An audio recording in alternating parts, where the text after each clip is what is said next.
At sa iba pang ulat, malaki ang tulong ng mga dam sa bansa dahil ito ang pangunahing pinagkukunan ng enerhiya at supply ng irigasyon. Pero ibahin nyo ang isang dam sa Nueva Ecija na kung saan naroon ang isang bayan na lumubog doon noong pang dekada 80. Makipasyal tayo at silipin natin ang ganda ng payapang lugar ng Patnabangan. Mula kay Julius Di Samburon. Wala tayo sa abroad. Tayo pa rin ay nasa Pilipinas. Napakagandang tanawin, nakaka-relax kung iisipin. Ito ang bahagi ng Pantabangan Dam na matatagpuan sa lalawigan ng Nueva Ecija. Makikita ang lokasyon nito sa paanan ng Mount Mabilog at Mount Dalimanok na nasa pagitan ng Sierra Madre at Caraballo Mountain Ranges. Isang lugar na nadiskubre ika-30 ng Nobyembre 1645 ng isang paring Agustinian na si Padre Juan Alonso de Abarca. Itong may misyon sa Pilipinas noon.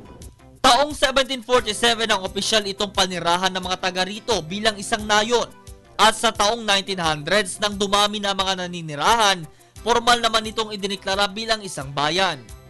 Ayon sa mga tala, ang Pantabangan Dam ay isa sa pinakamalinis na dam sa bansa at pangalawa sa pinakamalaki sa Asya.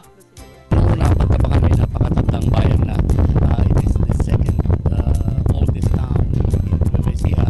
At ngayon, after 40 years, ito na tayo, nandun yung old town, yung lumubog na bayan namin. The town proper itself, including 7 adjoining barrios, nakalubog na yun. Yung po nakikita po natin na mga kabalitaan na talagang nakaangat, yun na po ba yung bahagi po ng town? Yan ang bahagi ng town. Actually, yung structure na yun was the old church. At ngayon, pagkatag-araw at masyadong bumababa ang tubig dito, ay lumalabas yung simbahan because it was the biggest structure during that. Samantala, sa paglaon ng panahon, unti-unting nababawasan ang tubig sa dam. Pagka ito'y panahon na ng tagulan, lulubog ito yung structure na yan at yung nakikita ninyong loop sa bundok, yun actually ang level ng water. Tuwing tag-araw, Julius, natural lang na nag-evaporate ang tubig.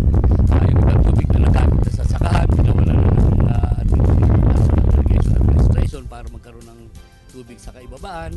Malaki umano ang naging tulong ng dam sa pagpapaangat ng ekonomiya at kabuhayan ng Pantabangenyos. Binaybay ng aming news team ang buong kinaroroonan ng dam. Sa kaliwang bahagi nito kung saan namin naabutan ang isang residente na nangingisda at sakto may nahuli siyang 4 na malalaking tilapia. Sa kanang bahagi naman ang kinaroroonan ng napakalalakas hindi lamang ng ihip ng hangin kundi na mga napakalalaking sumasalubong na alon. Pambihirang pagkakataon na siguro sa aking buhay ang marating mo ang malaparaisong ganda ng lugar. Sa taas ng bundok nito ay para mo nang maaabot ang langit kasabay ng paanyaya ng isang magandang sikat ng haring araw. Hindi lang po sa mga taga Nueva Ecija, sa mga taga ibang lugar pa sa Central Luzon and the whole Philippines. Pati kayo mga kasama natin sa Facebook. Pag nauwi kayo ng Pilipinas, pumunta po kayo dito sa Pantabangan. Napakagandang place po. No other place in the Philippines.